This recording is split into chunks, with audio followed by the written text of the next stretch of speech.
Hi, everyone, and welcome to the Earth Day Everyday podcast, where we aim to spotlight exemplary activists, policymakers, and changemakers in the field of sustainability and climate change. I'm your host, Aryan Doshi, and today we are so lucky to be joined by Frieda. Frieda is an artist, educator, and founder and director at the Moku Art Studio, among so many other things. Frieda, it is absolutely wonderful to have you with us today. Hi, thank you so much, Ariane. It's good to be here. Yeah, so maybe to start off, can you just tell our audience a bit more about your background, your story, like what sort of brought you into the field of environmental science and combining arts along the way? So, my bachelor's is in fine art and my master's is in education. I see. And I was a classroom teacher at a middle school level Yes. for about 6 years. Yeah. And just like anybody else, with COVID teaching from home, it True. was terrible. Yeah.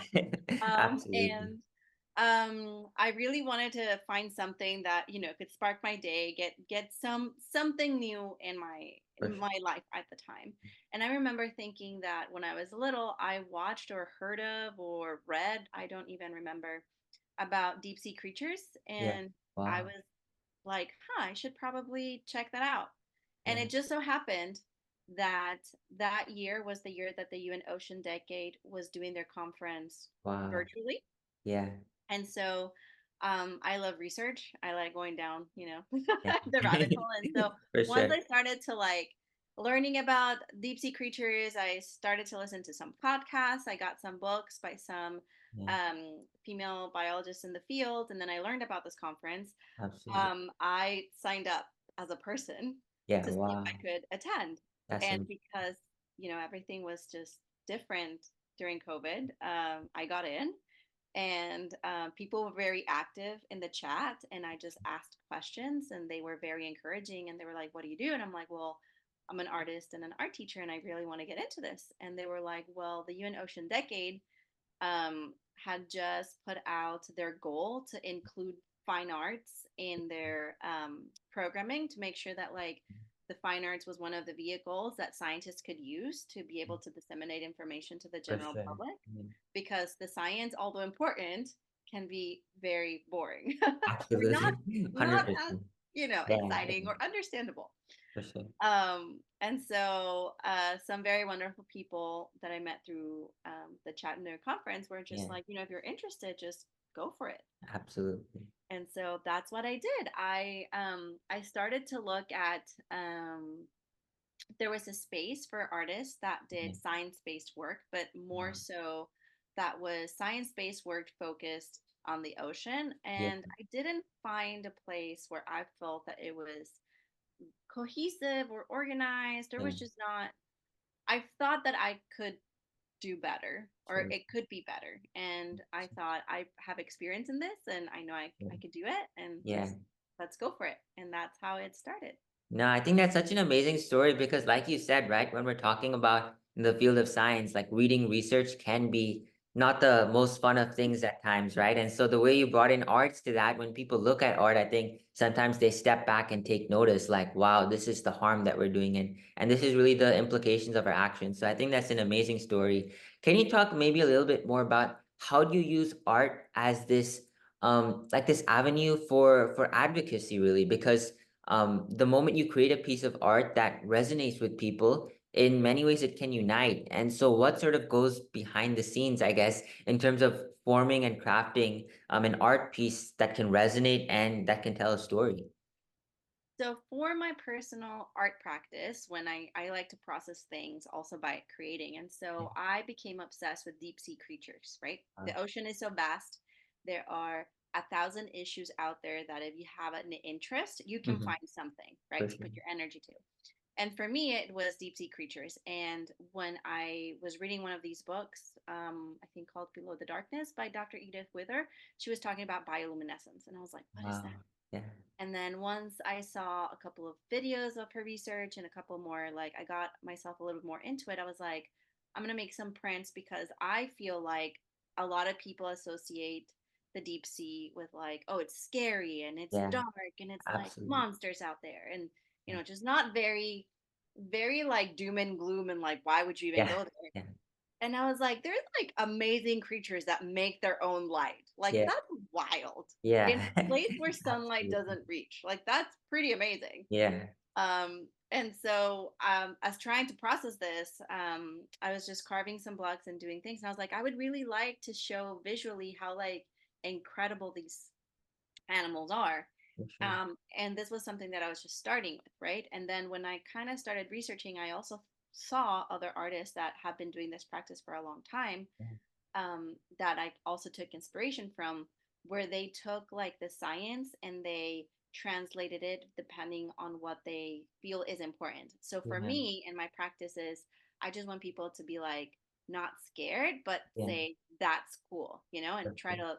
try to be like, why are we like destroying animals that are Yeah. like maybe weird looking, but really Absolutely. cool. Like if Yeah. people can get behind a melted blobfish, which is Yeah. not the way that blobfish looks at all, they can Yeah. get behind some like cool creatures, you know? Absolutely, yeah. Yeah. And I think, like you said, it's all about changing that narrative, right? When people think about, I'm not as much of an expert as you in terms of deep sea, but when they think about those creatures, I think their first sentiment is, like you said, probably like scared, and fearful, but it doesn't need to be that way. And I know a huge part of what you do at the Moku Art Studio is also advocating for ocean conservation. And so, can you talk a little bit about the harm that we're seeing done to the ocean species, oceanic species, whether that be through plastic, through pollution and waste? And what is sort of your future and what do you envision for our oceans in that current state of matter?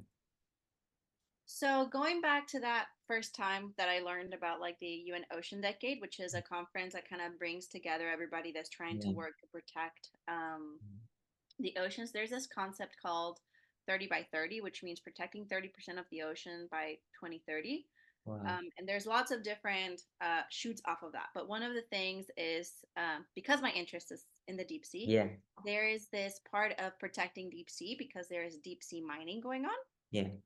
Um, and the rules are not very clear. They're not laws in place. A lot of countries right now have been pressured by people, Yeah. thankfully, to either stop or pause, Yeah. or Absolutely. just trolling the deep sea or Mhm. underwater, which means just grabbing these like really machine things that look like claws that drag everything and destroy Yeah. everything. And the deep sea is an environment that moves very slowly and that grows very slowly. Yeah. And so, if anything moves a tiny bit, it causes, a lot of repercussions, a lot of biodiversity. And it's one of the things that I don't think people really understand, because I didn't until I Yeah. really started thinking about it, is that we see, for example, other places where pollution and human interest has come in, like Yeah. we think of the rainforest and we think Yeah. of all these like Absolutely. ecosystems that, yes, we do have migratory animals, but we think of them as like it's in a particular place, Mhm. right? Mhm. And the ocean Yeah. It's is everywhere. vast, and Yeah. these animals move worldwide, Yeah. up and down, left and Yeah. right. Like Yeah. it's not like, oh, we're just gonna mine this little part and it's not gonna touch anything else. Yeah. It's gonna Everything moves spread. in the Yeah. ocean. Nothing is like super Absolutely. permanent. Yeah. So it's one of the things that right now for the deep sea, like mining is its first um threat or danger. Yeah. Thankfully, a lot of people are doing great work. There's a lot of countries that have signed up moratoriums and petitions, although there are others that not. And I think the US has not. Yeah. And I think, if the US doesn't do it, a lot of other people don't. And the Absolutely. problem with that is private interests, or Yeah. the way that the benefits get um, told to people, like, oh, there are these polymetallic nodules with our little rocks just Yeah. sitting there with everything we need. Yeah. And it's not really like that, but it sounds really nice, right? Yeah. It sounds like, oh, that could be green energy, Yeah. For when sure. it's not. And so Yeah. mainly being able to like sometimes know about it too, Yeah. because I can talk about it all the time. And For sometimes, you know, um, having electric cars and stuff, that I have friends or sure. family members that want to move towards that. Yeah. And then I bring up like, no deep sea mining. And they're like, but that sounds like that could fix it. And I'm like, no, Yeah. but here's the problem though. It's Yeah, not yeah. that at all. It's in the And phrasing itself. Yeah, yeah, exactly. And so they're absolutely. like, that's so confusing. And I'm like, Yeah. exactly. Yeah. 100%. And so I know you were talking about different countries in order, and also like the petitions that were being brought up by individuals in those respective countries. And so I guess sort of tangentially related is when we're talking about the ocean, do you view policy as well as art as being instrumental to protecting our seas? Like, what is your role or what is your opinion sort of on policy? Yeah, so I'm definitely not an expert on policy, but Yeah. I have been very lucky that through Moku Art Studio, we have two different programs right now. One that is a yearly exhibition that's tied in with the UN Ocean Yeah. Decade, and an artist residency with artists that do ocean work. That I've been able to talk to some of these artists that are doing artwork Mm-hmm. trying to change policy. So Wow. they translate data or translate research or Mhm. have collaborative works with scientists to be able Wow. to create work that inspires but also that informs, because art can be very layered and Yeah. subjective, right? But an artist kind of does most a lot of work into it, right? Yeah. Once you start Yeah. kind of trial learning, you're like, oh, that's like way more complicated than I For thought. And sure. For sure. a lot of these artists are taking some of these concepts, and like you'll see an abstract painting. I think one of our artists had one of his environmental paintings like in US Congress, I believe, Wow. and the idea was to have like a visual in the back. I don't think it Yeah. was for ocean science, but it was an environmental issue, Yeah. Absolutely. and his work was in the back to kind of like illustrate in an impactful way like certain harms or things that were happening that Yeah. sometimes it's easy for science for our brain to kind of Sure. just be like, god, that's like way too much. Yeah. Yeah. And so art is meant to inspire people to take action, because if we do have like all doom and gloom, then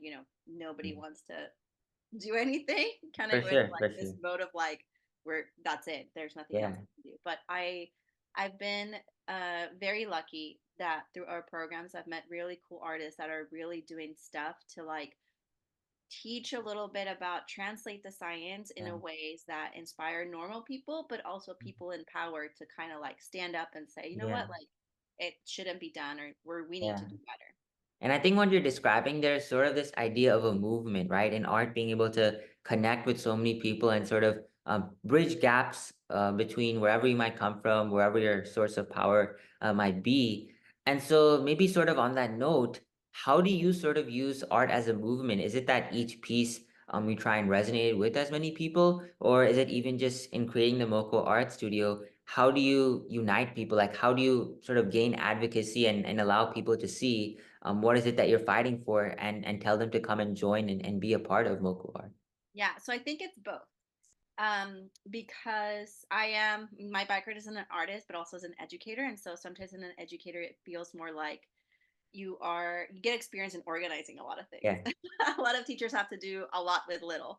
And that's how this started. And I wanted to create a space for artists to kind of be able to gather, not only to be able to show their work and for people to know, hey, if I want to learn more about this, there's this place I can go to, yeah, but also to kind of have like a place where the artist could feel more like a community of, we might be in very different places worldwide, but I yeah, am not alone in this and doing absolutely, this work, because for sure. sometimes art can be very isolating. Yeah, In your studio, yeah, lots of time working, you may or may not live with people, you may or may not have in a studio with other artists, you may just be yeah, at your home, you may have a yeah, big space or a small space, but mhm, I feel like that sense of community helps in putting into perspective as to like, I am doing work that's important and there's other people that also see the value in it. mhm, And I feel like every artist, not everybody's going to like your work, right? Not everybody is going yeah, to understand it, but that's the beauty of thing. There are many artists doing many different things absolutely. that if somebody just takes the time to kind of look at it or be open to it, they'll Mhm, find something that for sure. resonates with them, or that at first they might not agree with, but Yeah, that might be able to change their minds yeah, for a better absolutely. outcome. And I think when we're talking about the climate, right, like you were saying, we don't have to think about it like you were talking about being isolated in an art studio, because I think when we're sort of perceiving the problem of the climate crisis, a lot of times there's this negative focus. And yes, we are seeing thousands, millions, like worldwide impact on so many different organisms, species, people, land. But there's also this sense of togetherness, I feel, that the climate movement really brings about, right? Because it's a problem we've never faced before, as sort of this world, as humanity. And so just bridging everyone together to sort of solve and unite, that in itself can be a really powerful message, like you were saying. And I guess sort of maybe tangentially related, when you are creating Moku Art Studio, or when other people are sort of trying to create their own organizations and businesses, I guess one sort of factor that plays in is cost. And this is also with corporations as well. When they're thinking about the environment, they're thinking about sustainability. The first thing that comes into their minds is cost, and maybe transitioning towards a more sustainable world does require a lot of costs. But how do you sort of show them, like you did with Moku Art Studio, that there's this idea of social entrepreneurship, right? Which you're able to sort of help the world, you're able to sort of spread this environmental movement, but at the same time, run Moku Art Studio and make it successful. So what goes on there to make that a success and a reality, and how do you sort of change the narrative around this movement? So right now, Moku Art Studio is essentially run by one person, which is me because that's how it Yeah, started. yeah, But that challenge also made me think that it doesn't. At the time, I was in a state where I was landlocked. I was not near an ocean, but I thought, that's the beauty of the internet, that I'll be able to connect with other people and being in a cost effective way at first to be able to. I yeah, would love to be able to have artists in person at some point, at an ocean a town that they can actually create work and go see it. But yeah, at this time, that is not possible. But the good thing about that is that because it's virtual, it opens it up for other artists that may not be able yeah, to travel or for to sure. pay for a lot of fees to Yeah, be able to be in some of these working groups with other artists internationally that may have a yeah, little bit more experience in wow, certain areas, and they are able to connect that way with each other, for sure. which is great.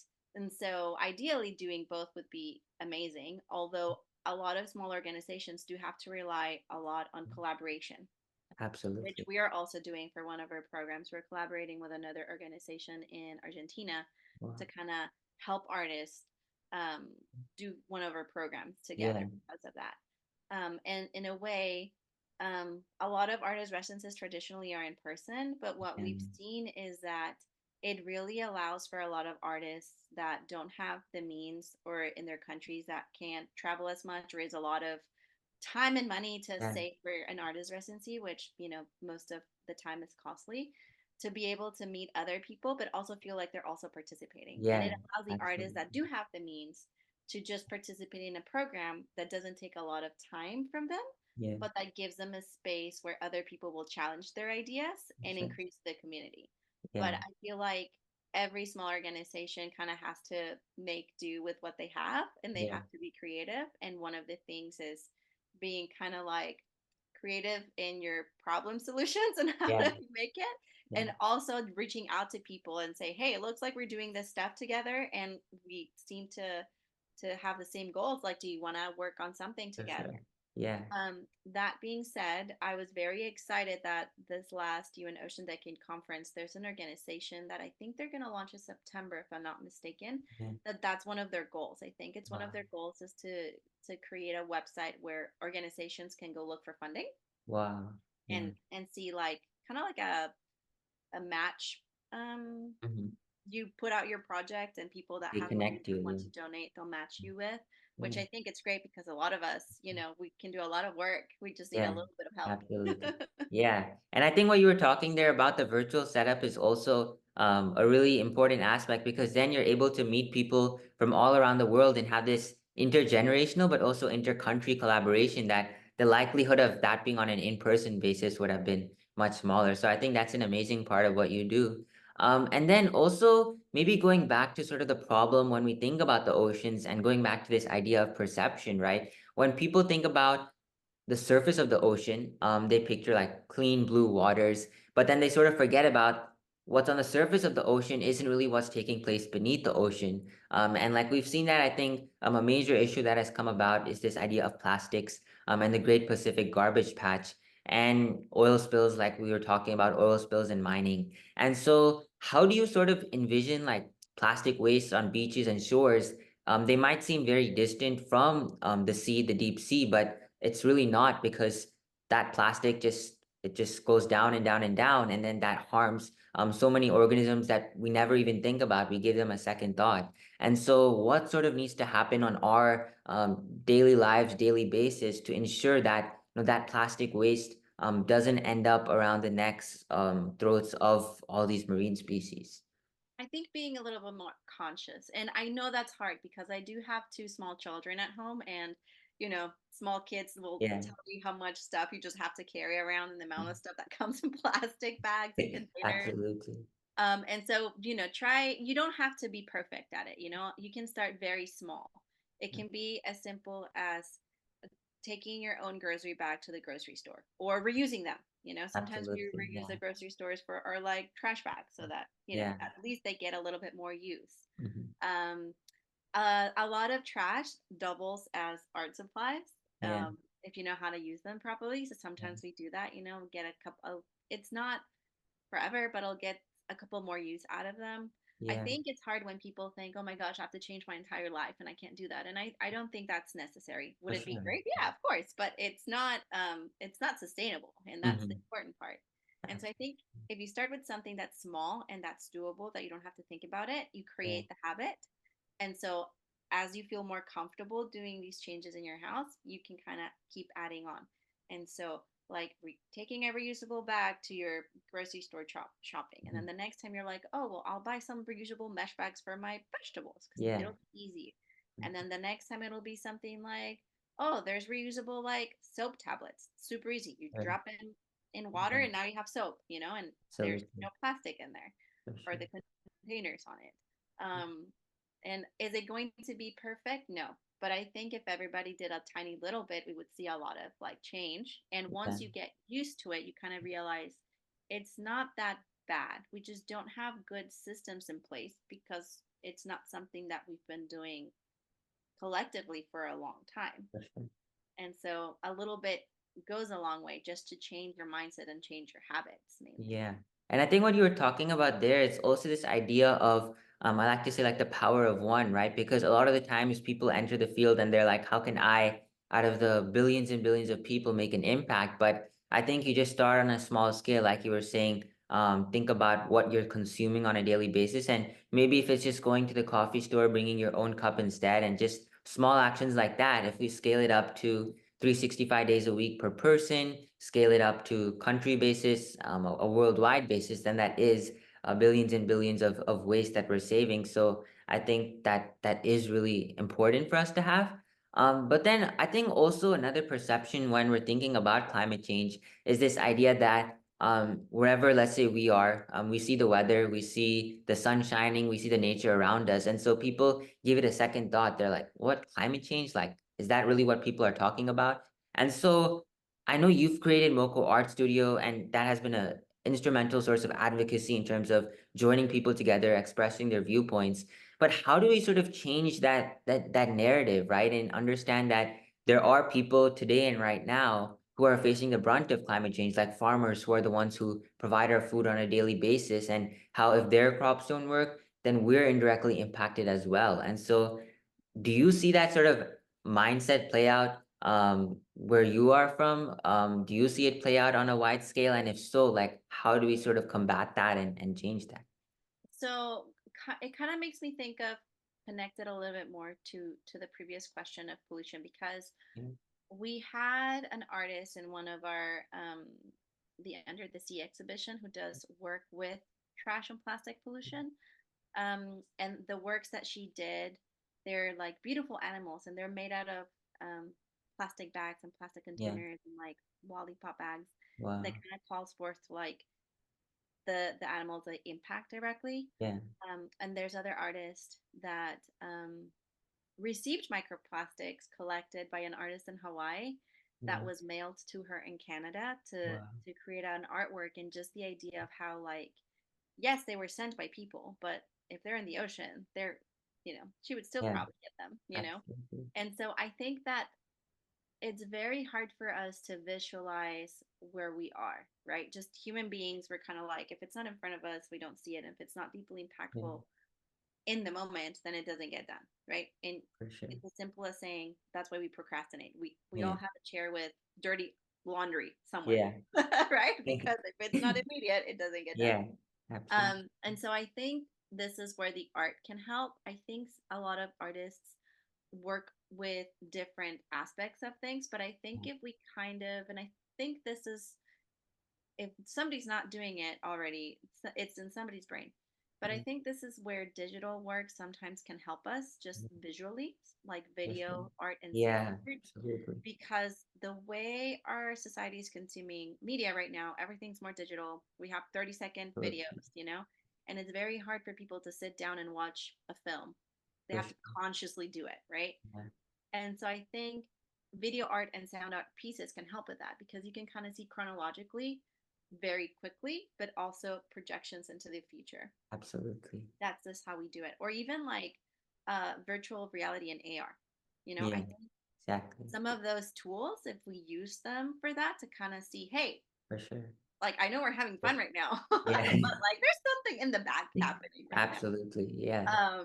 I think that would help. And what made me think about that is that there was a graphic out there that one of the artists that we met helped create Yeah. for a research vessel, I Yeah. believe, in a research. I don't remember the specifics right now, but essentially is they took the data and they wanted to show how biodiversity in the ocean has changed in Yeah.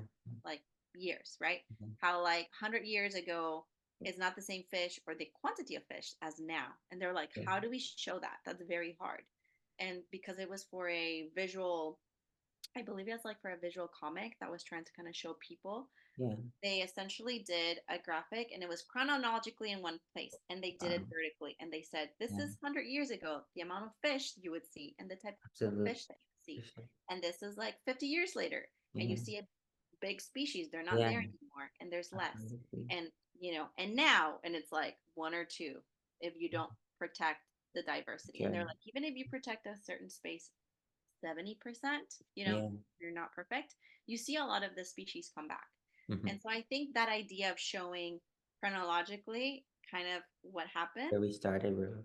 exactly, especially if you use some of the digital tools and some of the new like ARs and BRs and Yeah. sound and video Absolutely. installations, I think just because of how we consume news and entertainment now, I think that would could be a powerful tool to show people via Yeah, for art. sure. And I think you were just talking about VR, and that sort of got me thinking, right? A lot of the times people don't have the ability, either A, the resources, or either B, the fear to sort of see the deep sea or explore the deep sea due to environmental factors and just due to lack of resources. And so just if maybe we're able to mimic that in like a pool environment where you wear the goggles on and then you're actually swimming, but instead you're seeing the sea, and then you can sort of show like a simulation about this was where the sea was at maybe in the 1900s. This is where it's at here, there, and then yeah, I think that would make a really, really powerful sort of impact because then you're actually able to see the problem going on. It's not like when we're talking about CO2, it's an odorless gas, so people are like, oh, like we can't see it, it's out of mind. But if we can use VR to actually see, that would be amazing. And I think when we're talking about policies, going back to one of your previous answers, right, about how 30 for 30, about in 2030, we want to have 30% of ocean species protected. What happens if, let's say, we get to 2030 and these countries don't meet those sort of lofty goals that they set up? Because I think that is what we're seeing, where we're seeing 2050 net zero, 2060 net zero, but it sort of seems like many countries, including the US, are aimlessly setting this, knowing fully well that they're not going to meet it. And so when we do get to that point, then what happens? Are we just going to keep on setting future goals and future years to meet deadlines by? But how do you sort of view that, and what can we do to incentivize individuals to meet that? So I think anything that has lots of countries working together is always a challenge, Yeah, right? Just out of sheer for sure. humongous of peoples, and but more than that, I also feel like there's not a set. language or rules in place, which I think that's what the ocean decade is trying to make sure that everybody is on the same table Yeah. rather than having all these different conversations out. And the reason I say this was that um, when we were looking at this graphic that I tell you about, like the ocean and showing the loss of biodiversity, it was this scientist that was explaining to us about marine protected areas. And Wow. she mentioned how everybody calls it something different Yeah. and how there's not a industry standard to call it that way. Yeah. And so there are certain places that are calling marine protected areas parts where they're doing sustainable fishing, which shouldn't be a marine Yeah. protected area technically. Yeah. And so there's no real cohesiveness or a body that could enforce the rules, right? Yeah. And so I think it comes to everybody has to agree to at least have a cohesive language that everybody understands in Yeah. any type of translation for whatever language you are, and Sure. a set of rules that everybody goes by, and then have somebody that enforces them because Yeah. it's going to be hard, right? Like somebody has to be able to enforce them. Absolutely. And one, I'm not an expert, but I'm aware that the ISA, the International Seabed Authority, is supposed to be one of the organizations that Yeah. sort of are in this plan. And Enforces that. the way I understand it, they have private interests um, in mind rather than the actual marine protection Yeah. policy. And so Yeah. that shouldn't happen, For sure. right? And so there should be a way for that. I mean, we live in an era where that shouldn't be happening. Absolutely. If you have an organization that is set to protect the ocean, then they Yeah. shouldn't have private Yeah. interests at heart.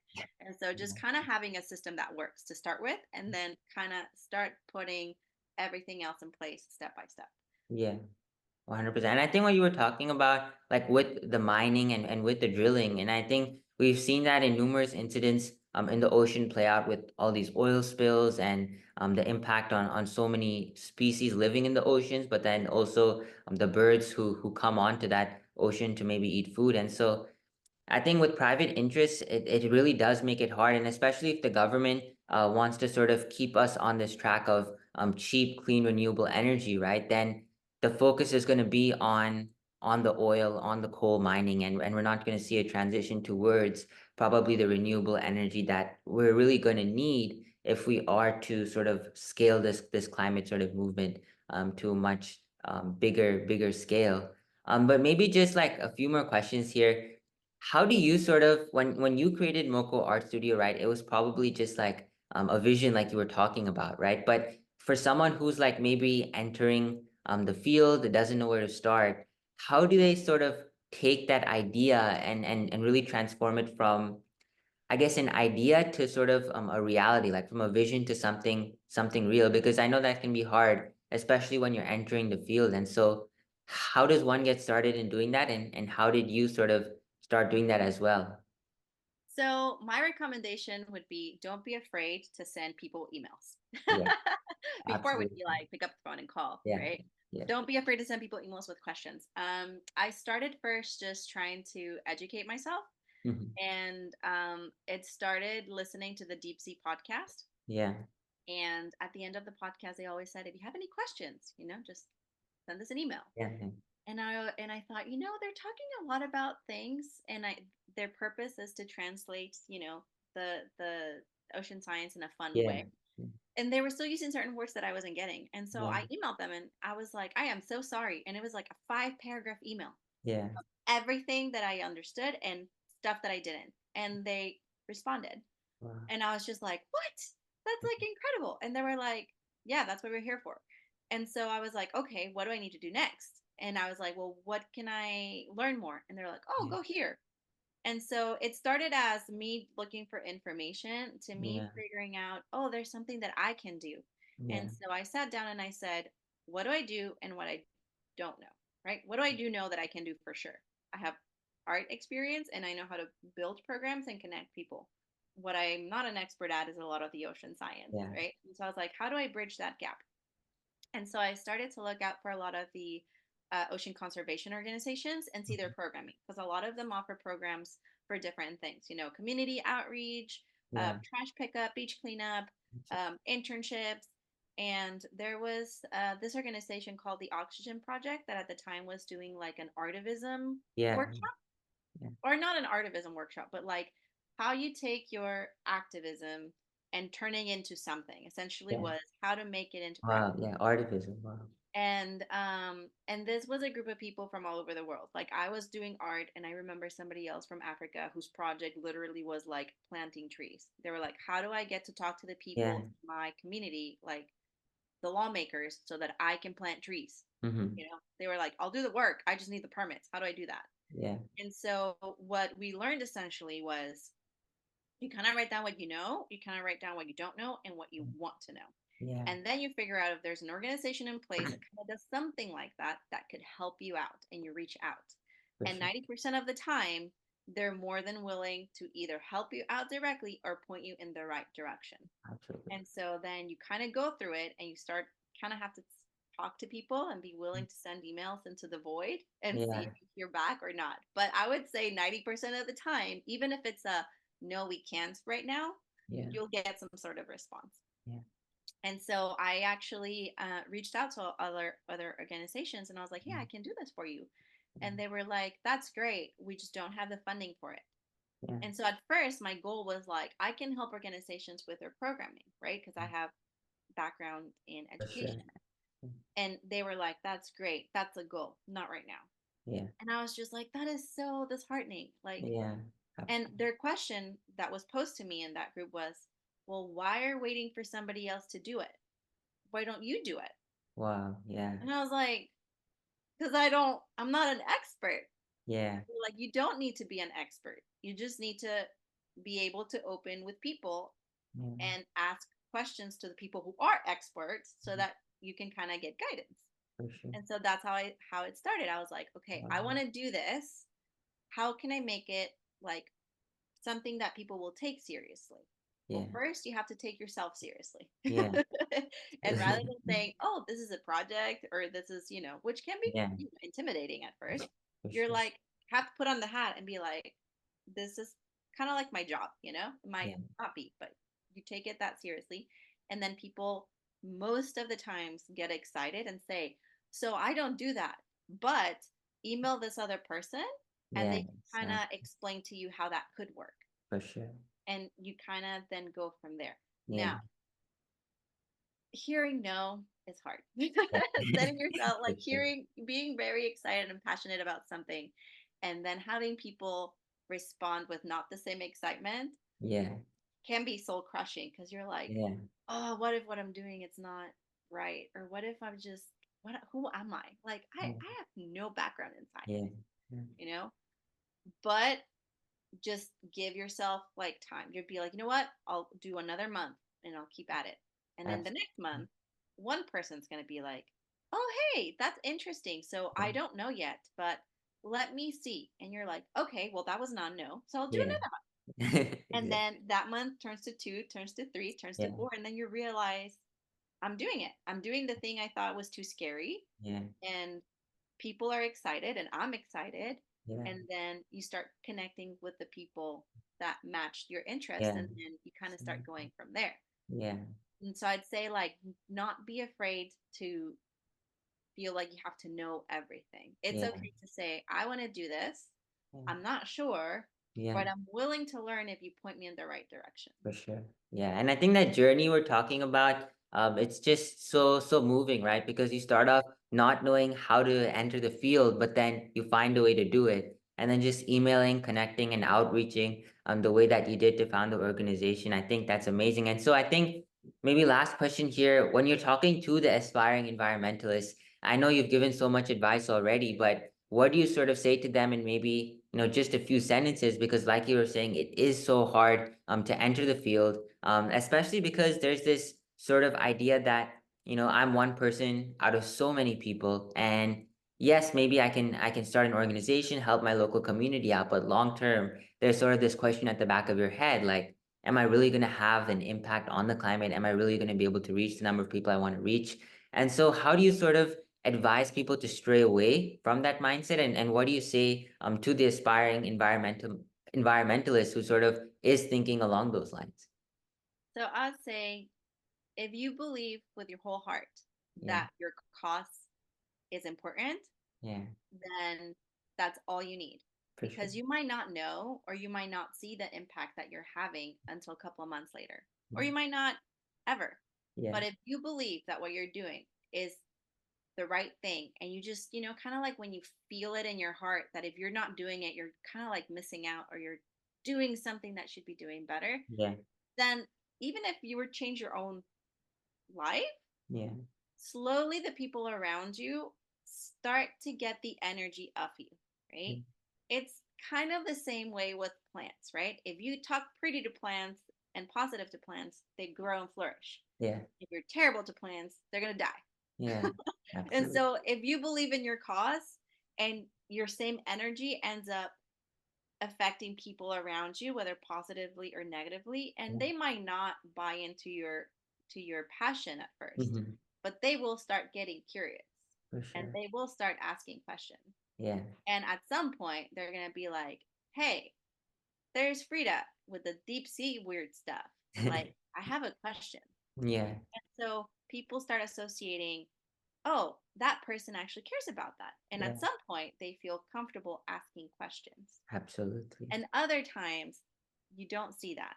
Yeah. You might not see that, but when other people see you, it might inspire them to go ahead and do it.